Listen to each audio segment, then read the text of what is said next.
फातिमा की रानी माँ, प्रभु यीशु की माँ, आसरा तू ही है माँ।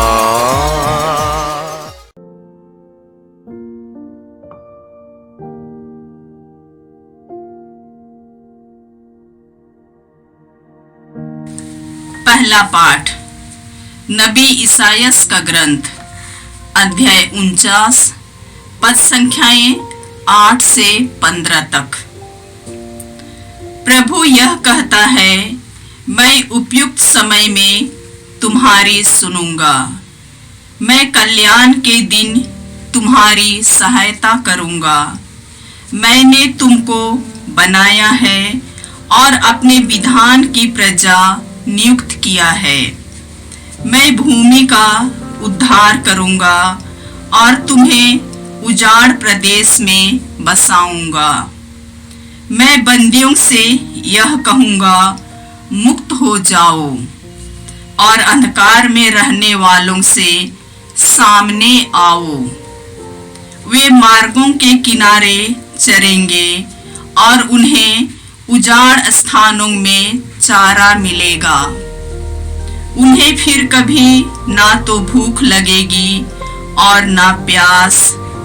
उन्हें ना तो लू से कष्ट होगा और ना धूप से, क्योंकि जो उन्हें प्यार करता है वह उनका पथ प्रदर्शन करेगा और उन्हें उमड़ते हुए जल स्रोतों तक ले चलेगा। मैं पर्वतों में रास्ता निकालूंगा और मार्गों को समतल बना दूंगा। देखो, कुछ लोग दूर से आ रहे हैं, कुछ उत्तर से, कुछ पश्चिम से और कुछ सिनिम के देश से। आकाश जयकार करे, पृथ्वी उल्लसित हो और पर्वत आनंद के गीत गाएं, क्योंकि प्रभु अपनी प्रजा को सांत्वना देता है और अपने दीनहीन लोगों पर दया करता है। सियोन यह कह रहा था, प्रभु ने मुझे छोड़ दिया है, प्रभु ने मुझे भुला दिया है। क्या स्त्री अपना दुधमुहा बच्चा भुला सकती है? क्या वह अपनी गोद के पुत्र पर तरस नहीं खाएगी? यदि वह भुला भी दे तो भी मैं तुम्हें कभी नहीं भुलाऊंगा। यह प्रभु की वाणी है। ईश्वर को धन्यवाद। भजन अनुवाक्य। प्रभु दया और प्रेम से परिपूर्ण है। प्रभु दया और प्रेम से परिपूर्ण है। प्रभु दया और अनुकंपा से परिपूर्ण है। वह सहनशील और अत्यंत प्रेममय है। वह सबों का कल्याण करता है। वह अपनी सारी सृष्टि पर दया करता है। अनुवाक्य। प्रभु दया और प्रेम से परिपूर्ण है। प्रभु दया और प्रेम से परिपूर्ण है। प्रभु अपनी सब प्रतिज्ञाएं पूरी करता है। उसके समस्त कार्य उसके प्रेम से पूर्ण है। प्रभु निर्बल को संभालता और झुके हुए को सीधा करता है। अनुवाक्य। प्रभु दया और प्रेम से परिपूर्ण है। प्रभु दया और प्रेम से परिपूर्ण है। प्रभु जो कुछ करता है अच्छा ही करता है। वह जो कुछ करता है प्रेम से करता है। वह उन सबों के निकट है जो उसका नाम लेते हैं, जो सच्चे हृदय से उससे विनती करते हैं। अनुवाक्य। प्रभु दया और प्रेम से परिपूर्ण है। प्रभु दया और प्रेम से परिपूर्ण है। जय घोष। प्रभु कहते हैं, पुनरुत्थान और जीवन मैं हूँ। जो मुझ में विश्वास करता है वह कभी नहीं मरेगा। प्रभु आप लोगों के साथ हो और आपकी आत्मा के साथ। संत यूहन्ना के अनुसार पवित्र सुसमाचार। हे प्रभु तेरी महिमा हो। अध्याय 5 पद संख्याएं 17 से 30 तक। यीशु ने यहूदियों से कहा, मेरा पिता अब तक काम कर रहा है और मैं भी काम कर रहा हूं। अब यहूदियों का उन्हें मार डालने का निश्चय और भी दृढ़ हो गया, क्योंकि वे न केवल विश्राम दिवस का नियम तोड़ते थे, बल्कि ईश्वर को अपना निजी पिता कहकर ईश्वर के बराबर होने का दावा करते थे। यीशु ने उनसे कहा, मैं तुम लोगों से यह कहता हूं, पुत्र स्वयं अपने से कुछ नहीं कर सकता, वह केवल वही कर सकता है जो पिता को करते देखता है। जो कुछ पिता करता है वह पुत्र भी करता है, क्योंकि पिता पुत्र को प्यार करता है और वह स्वयं जो कुछ करता है उसे पुत्र को दिखाता है। वह उसे और महान कार्य दिखाएगा जिन्हें देखकर तुम लोग अचंभे में पड़ जाओगे। जिस तरह पिता मृतकों को उठाता और जिलाता है, उसी तरह पुत्र भी जिसे चाहता उसे जीवन प्रदान करता है, क्योंकि पिता किसी का न्याय नहीं करता। उसने न्याय करने का पूरा अधिकार पुत्र को दे दिया है, जिससे सब लोग जिस प्रकार पिता का आदर करते हैं उसी प्रकार पुत्र का भी आदर करे। जो पुत्र का आदर नहीं करता वह पिता का जिसने पुत्र को भेजा आदर नहीं करता। मैं तुम लोगों से यह कहता हूं, जो मेरी शिक्षा सुनता और जिसने मुझे भेजा उसमें विश्वास करता है, उसे अनंत जीवन प्राप्त है। वह दोषी नहीं ठहराया जाएगा, वह तो मृत्यु को पार कर जीवन में प्रवेश कर चुका है। मैं तुम लोगों से यह कहता हूं, वह समय आ रहा है, आ ही गया है, जब मृतक ईश्वर के पुत्र की वाणी सुनेंगे और जो सुनेंगे उन्हें जीवन प्राप्त होगा। जिस तरह पिता स्वयं जीवन का स्रोत है, उसी तरह उसने पुत्र को भी जीवन का स्रोत बना दिया और उसे न्याय करने का भी अधिकार दिया है, क्योंकि वह मानव पुत्र है। इस पर आश्चर्य न करो, वह समय आ रहा है जब वे सब जो कब्रों में है उसकी वाणी सुनकर निकल आएंगे। सत्कर्मी जीवन के लिए पुनर्जीवित हो जाएंगे और कुकर्मी नरक दंड के लिए। मैं स्वयं अपने से कुछ भी नहीं कर सकता, मैं जो सुनता उसी के अनुसार निर्णय देता हूँ और मेरा निर्णय न्याय संगत है, क्योंकि मैं अपनी इच्छा नहीं बल्कि जिसने मुझे भेजा उसकी इच्छा पूरी करना चाहता हूँ। प्रभु का सुसमाचार। हे क्रिस्त तेरी स्तुति हो। जय यीशु क्रिस्त में प्रिय भाई और बहनों, आज का पहला पाठ नबी ईसायाह के ग्रंथ से है। अध्याय 49 पद संख्याएं 8 से हमने बहुत अच्छी बातें सुनी। सबसे पहले ईश्वर का कहना था, मैं उपयुक्त समय में तुम्हारी सुनूंगा, मैं कल्याण के दिन तुम्हारी सहायता करूंगा। मैंने तुमको सुरक्षित रखा है और अपने विधान की प्रजा नियुक्त किया है। मैं भूमि का उद्धार करूंगा और तुम्हें उजाड़ प्रदेशों में बसाऊंगा। आगे उनका कहना है, क्योंकि जो उन्हें प्यार करता है वह उनका पथ प्रदर्शन करेगा और उन्हें उमड़ते हुए जल स्रोतों तक ले चलेगा। ईश्वर अपनी प्रजा की भलाई करने वाला है, क्योंकि ईश्वर अपनी प्रजा को प्यार करता है। आगे ईश्वर का कहना है, आकाश जयकार करे, पृथ्वी उल्लसित हो और पर्वत आनंद के गीत गाए, क्योंकि प्रभु अपनी प्रजा को सांत्वना देता और अपने दीनहीन लोगों पर दया करता है। तो हमारा ईश्वर एक करुणामय ईश्वर है, प्यार करने वाला ईश्वर है, दया दिखाने वाला ईश्वर है। आगे ईश्वर पूछता है, क्या स्त्री अपना दूधमुखा बच्चा भुला सकती है? क्या वह अपनी गोद के पुत्र पर तरस नहीं खाएगी? यदि वह भुला भी दे तो भी मैं तुम्हें कभी नहीं भुलाऊंगा।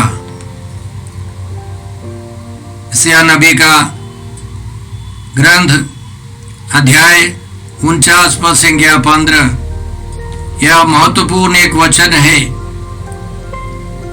भले ही हमारी माँ हमको भूल जाए, हमारा ईश्वर हमको नहीं भूलेगा। हमारे ईश्वर का प्रेम हमारी माँ के प्रेम से, प्यार से और बड़े हैं और परे हैं। जब मैं ये पढ़ता हूँ, मेरे मन में एक याद आती है। मैंने देखा एक अनाथालय में एक बच्ची के हाथ पैर सब घाव से भरे थे। मैंने एक सिस्टर से पूछा तो उनका कहना था, उस बच्ची के माता पिता ने कूड़े करकट में उस बच्ची को छोड़ दिया था और 4 कुत्ते उस बच्ची को खा रहे थे, मार डालकर खाने के प्रयास में थे। तो एक गरीब आदमी उधर से गुजरा और उसने उन कुत्तों को भगाकर इस बच्ची को लेकर सिस्टर लोगों को दे दिया और सिस्टर लोगों ने उसका पालन पोषण किया और बाद में वह विदेश के किसी परिवार में गोद ले गई। जब मैंने सुना कि उस बच्ची के माता पिता ने, विशेष करके उसकी माँ ने उसे छोड़ दिया, उसका त्याग कर दिया, तो मेरे मन में यही वचन आया, इसकी माता पिता ने छोड़ दिया, इसकी माँ ने इस बच्चे को छोड़ दिया, लेकिन ईश्वर ने नहीं छोड़ा। किसी उदार व्यक्ति ने, उदार परिवार ने उस बच्ची को गोद लिया, अपनाया। शायद वह अब बड़ी होकर महान कार्य करती होगी। हर एक व्यक्ति के प्रति ईश्वर का कहना इसी तरह है, भले ही हमारे माता पिता छोड़ दे, प्रभु हमको अपनाए। इसलिए स्तोत्रकार कहता है, स्तोत्र 27 में, मेरे माता पिता भले ही मुझे छोड़ दे, प्रभु मुझे अपनाएगा। मुझे विश्वास है कि मैं जीवितों के देश में प्रभु की भलाई के दर्शन करूंगा। एक बार हमारे गुरु फादर मैथ्यू नाइकम्बरम्बिल कह रहे थे, वे एक व्यक्ति के सिर पर हाथ रखकर प्रार्थना कर रहे थे, तो उन्होंने एक दर्शन देखा। बहुत दूर से एक प्रकाश पुंज, प्रकाश एक व्यक्ति उस व्यक्ति के सिर पर आ रहा है। और फादर ने पूछा पवित्र आत्मा से, इसका मतलब क्या है, इस दर्शन का मतलब क्या है? तो पवित्र आत्मा ने यह वचन दिया, यिर्मयाह नबी का ग्रंथ अध्याय 31 पद संख्या 3, वह इस प्रकार है, प्रभु से दूर से दिखाई पड़ा, मैं अनंत काल से तुमको प्यार करता आ रहा हूं, इसलिए मेरी कृपा दृष्टि निरंतर तुम पर बनी रही। अनादिकाल से ईश्वर ने हमको प्यार किया, इसलिए ईश्वर ने हमको इस मौके पर इस युग में जीवन देकर यहाँ स्थापित किया है। हमें 70-80 साल यहाँ रहकर पिता ईश्वर के पास लौट जाना है। ईश्वर के प्रेम में बढ़कर ईश्वर की संतान का जीवन बिताकर हमें लौट जाना है। यह हमारी बुलाहट है। इस 40 काल में हम इसी तरह के वचन सुनकर मनन करते हैं, ईश्वरीय प्रेम का अनुभव करने का प्रयास करते हैं। प्रभु हमको इस जीवन में अपने अनंत प्रेम से भरते जाए, यह हमारी कामना है, हमारी प्रार्थना है। आज का सुसमाचार संत यूहन्ना के सुसमाचार से है। अध्याय 5 पद संख्याएं 17 से 30 तक। इसमें बहुत सारी महत्वपूर्ण बातें यीशु हमें सिखाते हैं। सबसे पहले हम लोग सुनते हैं कि ईश्वर के पुत्र यीशु मसीह और पिता ईश्वर के बीच में एक गहरा रिश्ता है, स्वर्गीय रिश्ता है। और उस रिश्ते के तौर पर पिता ईश्वर के आज्ञा का पालन यीशु करते हैं। यीशु स्वयं अपने से कुछ नहीं करते। और महत्वपूर्ण बात क्या है, यीशु हम सबों को पुनर्जीवित कर हमारा न्याय करेंगे। पद संख्या 22 और 23 में हम लोग पढ़ते हैं, पिता किसी का न्याय नहीं करता, उसने न्याय करने का पूरा अधिकार पुत्र को दे दिया है, जिससे सब लोग जिस प्रकार पिता का आदर करते हैं उसी प्रकार पुत्र का भी आदर करें। हम जानते हैं हमारे देश में सबसे महान, सबसे महत्वपूर्ण व्यक्ति हमारे राष्ट्रपति हैं और उसके बाद हमारे प्रधानमंत्री हैं, लेकिन उनको न्याय करने का अधिकार नहीं है। न्याय का अधिकार न्यायाधीश का है।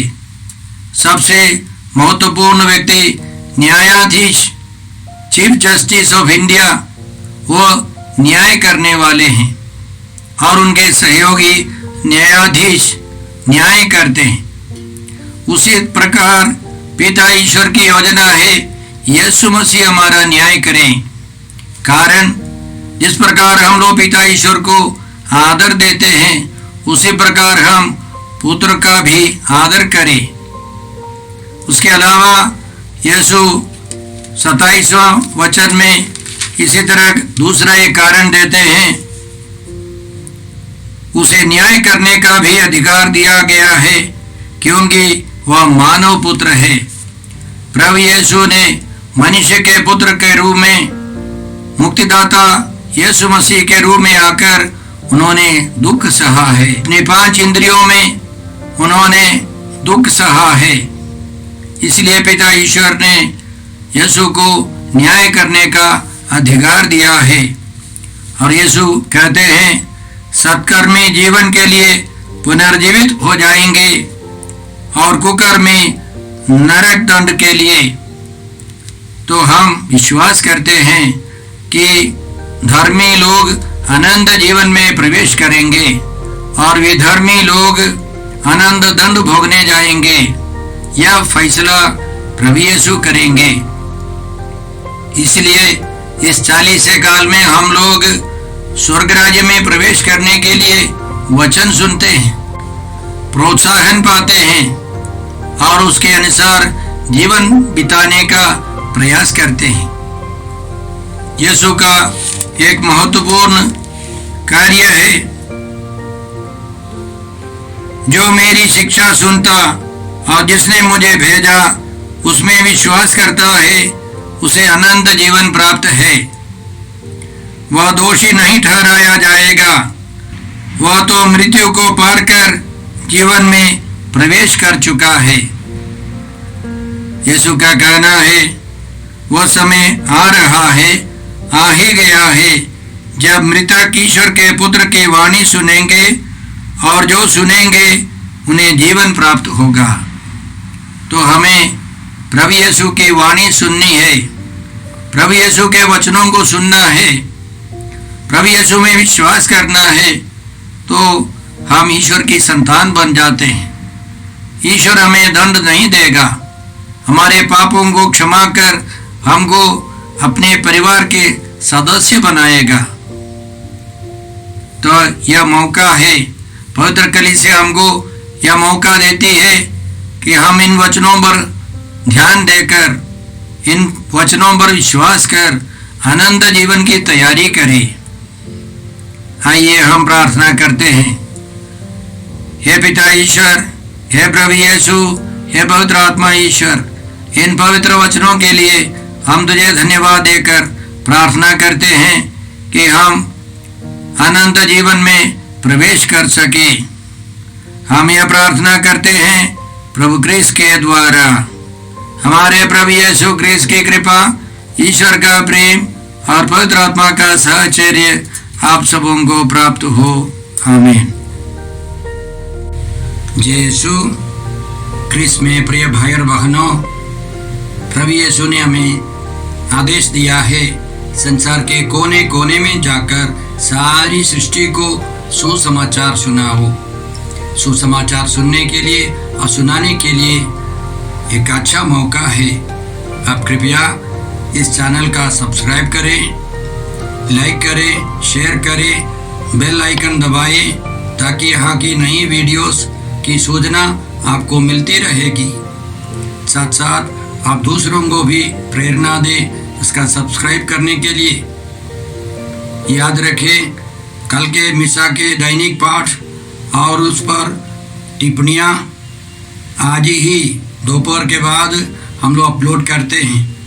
कृपया आज ही उसको सुनकर कल की तैयारी करें। प्रभु यीशु आपको और आपके परिवार को 100 गुनी आशीष देंगे। जय यीशु।